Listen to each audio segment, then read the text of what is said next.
parte do consultório desta segunda-feira, tempo agora para falarmos sobre a especialidade de Oncologia. Ligue 225-083-204 para se inscrever na nossa lista de chamadas e poder tirar a sua dúvida sobre precisamente Oncologia na sua generalidade na terceira parte do nosso programa. Pode também utilizar o nosso endereço eletrónico para deixar alguma sugestão ou a sua questão por escrito, consultório@portocanal.pt. Vamos agora falar da importância da relação médico-doente oncológico e ninguém melhor para conversar connosco sobre esta temática do que a doutora Sónia Rego, médica oncologista. Muito boa tarde, doutora Sónia. Boa tarde. Portanto, nós falamos aqui algumas vezes da relação médico-doente, mas como há tanto a dizer, às vezes até nos falta chegarmos a alguns pontos que a doutora Sónia acha importante. No que diz respeito a esta relação, porque depois é uma relação que se cria, não é? E é importante que seja criada em bases sólidas. Como é que, em que é que a doutora Sónia acha que é mais importante? Quais são os pontos mais importantes desta relação médico-doente? Ora bem, e como a Rafael disse muito bem, já temos abordado várias vezes ao longo de outros temas este assunto, de tão importante que ele realmente é, tanto para o doente quanto para os médicos que também possam estar a assistir e até como uma forma de autorreflexão. Se assim o poderemos dizer. Porque a doença oncológica, todos nós sabemos que há um estigma muito grande em relação à doença oncológica e tendo esse estigma, quando o doente recebe a notícia que tem uma doença oncológica, se não tiver ninguém por perto, ninguém chegado, nenhum parente próximo ou amigo que tenha passado por isso, há aquele estigma tão grande que o mundo desaba completamente. Esse eu acho que é o que define melhor quando se dá a notícia que tem, olha, tem um cancro, tem uma neoplasia, tem um tumor. Portanto, a relação começa logo aí. Exatamente. Não é? Nesse momento. E daí que cada vez mais nós achamos, e o grupo da Sociedade também Portuguesa de Oncologia e os oncologistas em si, essa notícia deve ser dada pelo próprio oncologista, porque ninguém melhor do que o oncologista para saber de que tipo de doença que estamos a falar, qual é o prognóstico, os tipos de tratamento e, mediante essas características, vamos falar de forma adequada para o doente, não é? Mas não há uma fórmula mágica para dar esta notícia, pois não se aprende nas aulas da faculdade. Não se aprende. Eu acho que muito se vai aprendendo ao longo da vida, tem a ver também com a sensibilidade de cada um. Cada vez mais temos menos tempo para as consultas, mas isto não pode ser uma questão de tempo. Cada consulta tem que demorar o tempo que for necessário para o doente sair de lá devidamente esclarecido e ser criada essa relação. E essa relação médico-doente oncológico deve ser criada logo na primeira consulta de oncologia. Porquê? Estamos a falar de uma doença que cada vez mais temos tratamentos que prolongam a vida da doença. Muitas das vezes são tratamentos que o doente tem que ir lá semanalmente. Fazer tratamentos de quimioterapia, que quer queiramos, quer não é propriamente agradável. Há outros lugares, se os doentes tivessem que escolher para ir, não tínhamos dúvidas que era o que eles escolheriam. Não estava no top 5, claro. Não é? Agora, uma vez que vamos ter uma relação em princípio duradoura e intensa, porque convém que haja uma relação de confiança. Essa relação de confiança deve ser adquirida logo na primeira consulta. Não é fácil, não há fórmulas mágicas. Não se constrói ali na primeira, nem com o diagnóstico, não é? Mas também pode-se destruir na primeira. Ou seja, o fato de, se não houver uma total confiança do doente para com o médico que está a falar sobre esse assunto,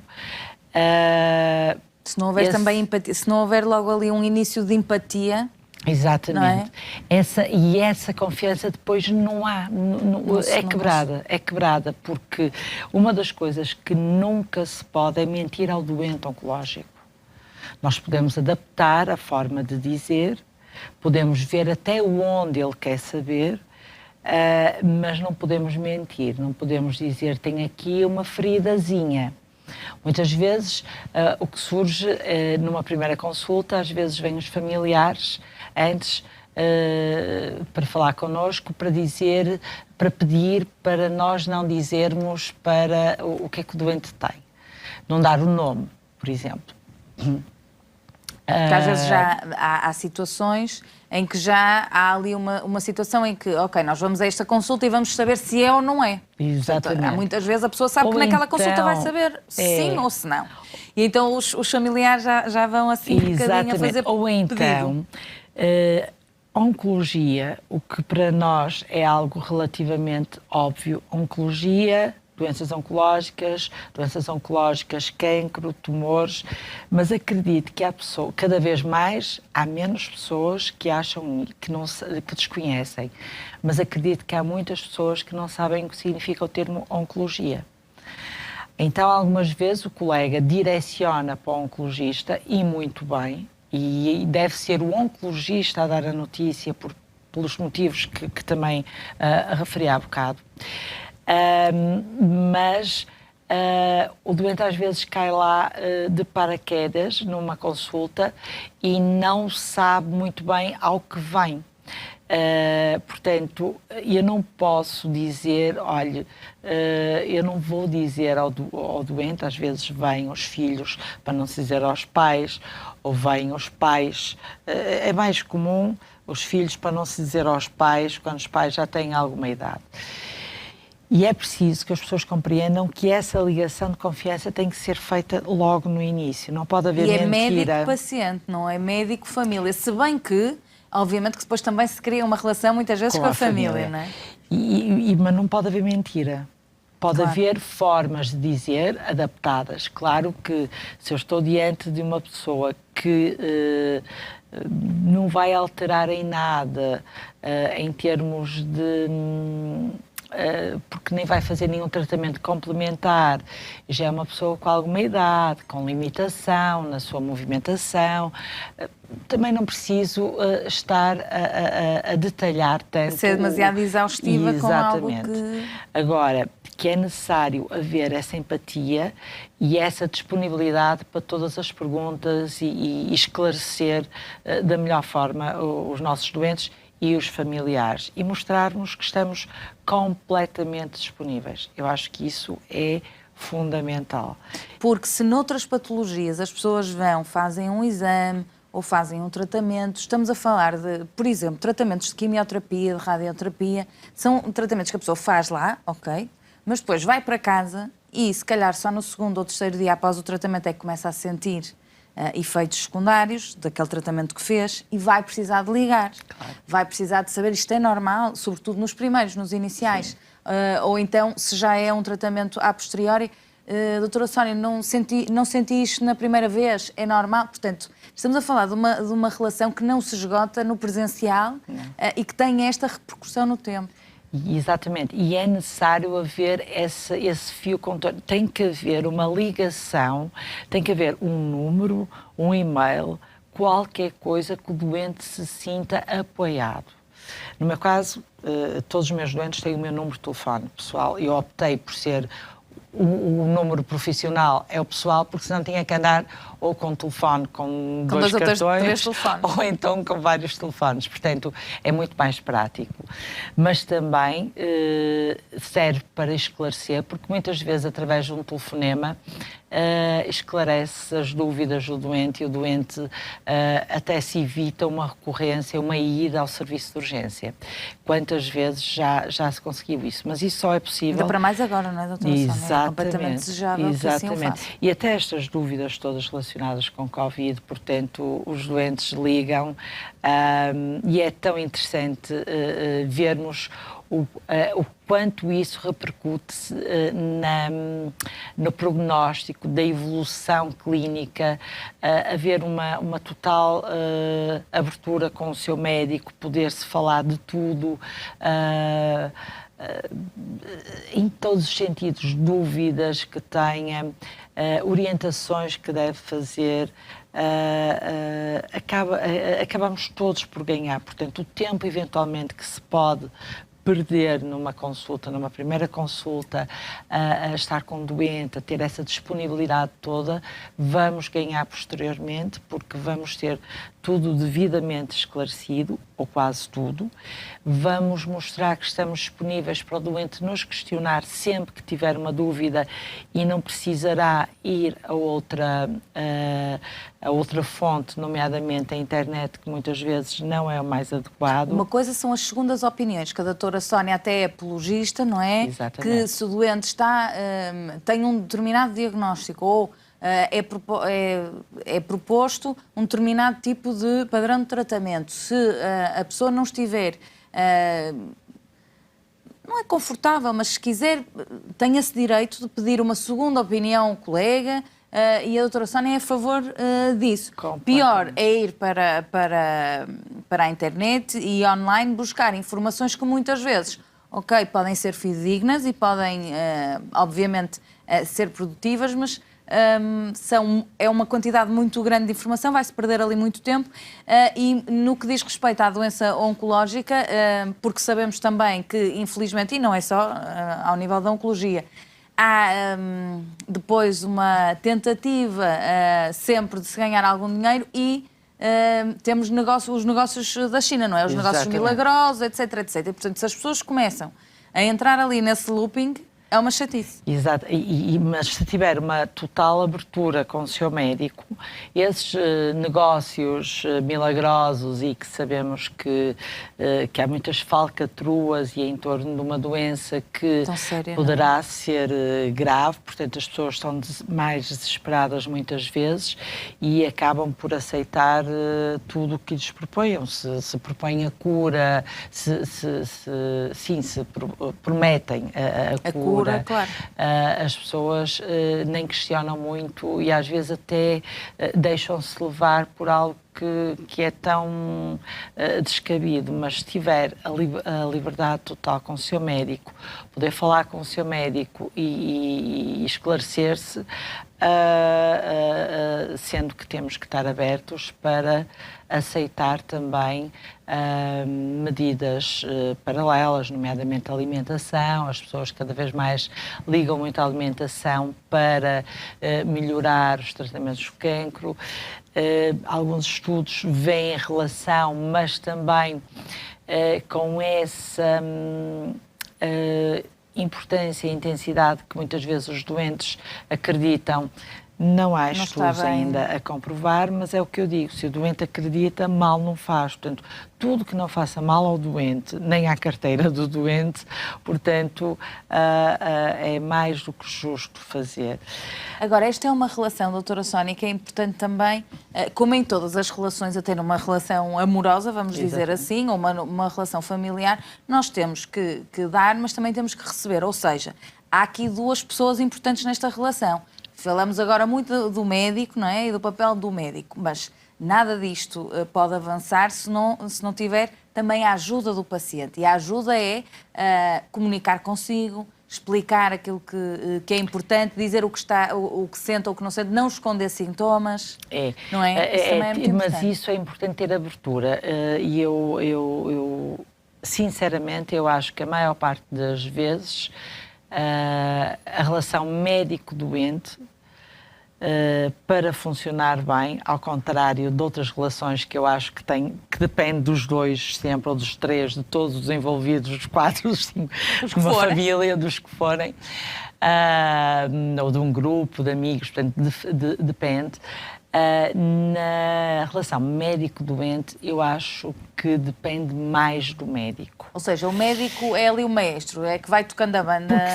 Porque se o médico mostrar que está disponível, o doente também se sente à vontade para falar, à vontade para se abrir e não achar que a sua dúvida é descabida.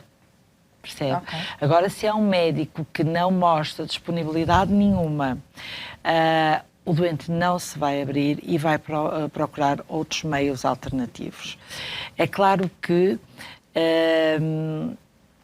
isso implica que se tenha total dedicação, total... há formas também de ser e de se exprimir, não é? Portanto, isso tem a ver com tudo na vida. Há empatias que se podem criar, outras que não se têm. E isso nem estamos a falar no profissionalismo em termos de eficácia e científica e que seja competente. Mas, e os estudos também mostram isso, a competência, a eficácia de um tratamento tem a ver não só com o medicamento que estamos a dar, mas também com essa ligação médico-doente. Porquê? E principalmente numa doença oncológica e doentes que muitas vezes estão a fazer tratamentos de quimioterapia durante muitas semanas, até às vezes anos. Portanto, estamos a falar de tratamentos longos, tem que haver total abertura para isso. E aí vai haver um melhor prognóstico, não tínhamos dúvidas nenhumas. E está estudado e está documentado está tudo isso. Está documentado completamente. Porque sabemos também, por outro lado, que tudo o que seja o estado anímico, psicológico e até de níveis de ansiedade do paciente também vai melhorar ou piorar o prognóstico. Portanto, Exatamente. Tudo isto está muito interligado, não é? Exatamente. Estamos a falar de pessoas. Portanto, se o doente for já ao médico com algum receio ou porque não se sente à vontade, já basta o fato da doença em si ser algo que poderá ser pesado em algumas circunstâncias, doença oncológica, a fazer quimioterapia. Já basta esse facto de ter essa doença, se não for devidamente esclarecido e, mais ainda, se o médico não se mostrar disponível para responder a todas as dúvidas que o doente possa ter e o doente não pode ter absolutamente nenhum constrangimento em falar com o seu médico, é claro que as coisas acabam por não resultar tão bem. Porque não basta só tratar o doente da melhor forma e cientificamente o que está mais adequado. Ou seja, depois vai depender das necessidades de quem tem à frente, não é, doutora Sónia? Não é a mesma coisa, ainda que seja o mesmo cancro, vamos dizer assim.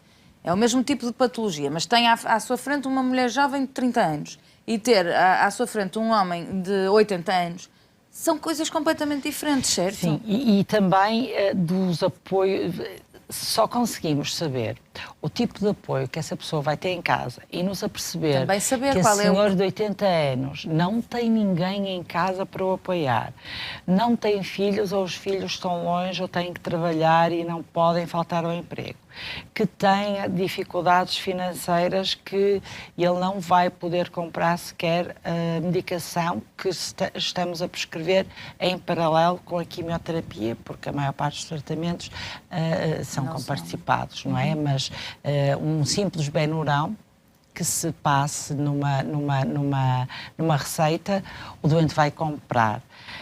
Quer dizer, para nós nos apercebermos até dessas dificuldades, temos de ter uma relação com o doente. Porque saber tratar o doente com os protocolos certos, da forma como vem nas guidelines, eu costumo dizer que não é tão difícil assim. Agora, tratar o doente como um todo, encaixando num contexto social, de nutrição, por isso também há uma equipa multidisciplinar, mas o médico oncologista tem um papel muito fundamental aqui, porque realmente é ele que vai ser o pilar de tudo. Até mesmo depois das reuniões multidisciplinares que tem com os outros especialistas. Exatamente. Não é? Porque a pessoa não vai ter esta relação que tem com o médico oncologista, não vai ter com o nutricionista, não vai ter com todos, porque não é possível, não é? Porque, primeiro, quem lhe deve dar a notícia que tem um cancro, defendendo que é o oncologista, acaba por se criar logo ali uma relação muito intensa. porque vai ser esclarecida, ou vai-se tentar esclarecer as dúvidas que surjam na altura, e muitas vezes nós estamos a falar com um doente e ele não está, a cabeça dele só está focada naquilo, não se apercebe de praticamente nada que é dito na primeira consulta. Vamos ter que repetir, de preferência entregar ao doente sempre um relatório escrito, onde o que foi dito na consulta... Depois da notícia pior, vamos dizer assim, da notícia inicial, se calhar nos minutos seguintes a pessoa não vai ouvir. Não vai ouvir. Está a dizer, não é? Nem que eu ultimamente, desde há alguns anos, uso uma tática, depois vamos adquirindo as nossas táticas. A tática inversa, ou seja, começo a consulta quase sempre pelo final. Nem anoto nada no começo. Ou seja, o doente vem... sendo hoje em dia os doentes, muitos deles diferenciados e têm alguma literacia e vão acabar por se inteirar do que é que se passa, etc., já vêm todos amedrontados. Nós notamos aquela expressão já quando o doente entra. Então eu começo pelo final, a dizer sim, sabe o que tem, habitualmente pergunto o que é que ele sabe de doença, o doente, não é? O que sabe. Envolvo os familiares também mais chegados. Hoje em dia, com o Covid, sabemos que há uma dificuldade nos familiares poderem acompanhar. Numa primeira consulta, tentamos que vá um acompanhante para haver maior esclarecimento. Mas também, se estivermos disponíveis ou por telefone ou por e-mail, acabamos por também conseguir chegar aos outros familiares. E se nós tentarmos desmistificar logo aquele drama que o doente já vem, aquele peso que o doente acha, mas o que é, vou morrer, como é, o que é que se passa, não é? Se tentarmos dizer, não, realmente o senhor tem uma doença séria, é um cancro, sim, e há tratamentos e vou-lhe apresentar qual é a nossa proposta de tratamento, as coisas vão melhorar, vai ser uma fase... Estamos a falar eu já estou a apresentar aqui um caso que seja até complicado, não é? Porque há uns que eu digo assim, não, olha, vai correr tudo bem, fez cirurgia, vamos manter só vigilância, mas, ou seja, se começar já com com o prognóstico, que deveria ser a parte final da consulta, o doente depois já me consegue ouvir. Porque senão tudo o que eu falo, depois do diagnóstico, o doente não está a ouvir, porque só está com aquilo na cabeça. Tenho cancro, e tenho o cancro, e tenho o cancro, e vou morrer. E hoje em dia nós sabemos que cada vez mais há tratamentos mais direcionados para o tipo de cancro que temos à nossa frente e com melhores resultados, significativamente melhores resultados. E isso é uma mensagem também que é importante que o médico também passe, porque acreditando nisso, pode ser que o doente também acredite, sim, não é? É sim. passar um bocadinho e dessa... Não é fé no sentido religioso, mas é fé naquilo que já são os dados comprovados, sim, não é? Pela ciência, aquilo que já se faz e que é possível fazer. E muda o semblante do doente, é muito interessante, que muda, e eu não tenho formação em psicologia, mas... se calhar não tem formação académica, mas já deve ter alguma... E eu acho que todos nós da vida, não é? Vamos tendo formação todo ao longo da nossa vida, porque a vida é a maior escola que podemos ter. Formação, não é? Claro. Não tínhamos dúvidas nenhumas disso. Mas o semblante do doente, quando entra, apreensivo, vou a um oncologista e, como lhe disse, há doentes que nem sabem o que é exatamente a oncologia em si. E mas, depois... mas, por um lado, doutora Sónia, quem sabe também vai com um ar mais pesado, exatamente. Não é? Às vezes entram com um ar bastante pesado, carregado, e depois basta falar por uma forma inversa, que é uma das táticas que eu uso como lhe disse, desde há alguns anos, e que sinto logo um alívio, e depois é que vou fazer a consulta. Eu, olha, a consulta ainda não começou, agora é que vamos começar a consulta, e já sinto, e eles olham assim, a consulta ainda não começou, mas que eu já estou aqui há imenso tempo, ainda não começou a consulta, não, porque senão não ia, e explico um bocado. Se não ia ouvir agora com já toda a está atenção criada que é a relação. Pois. Já está criada a relação.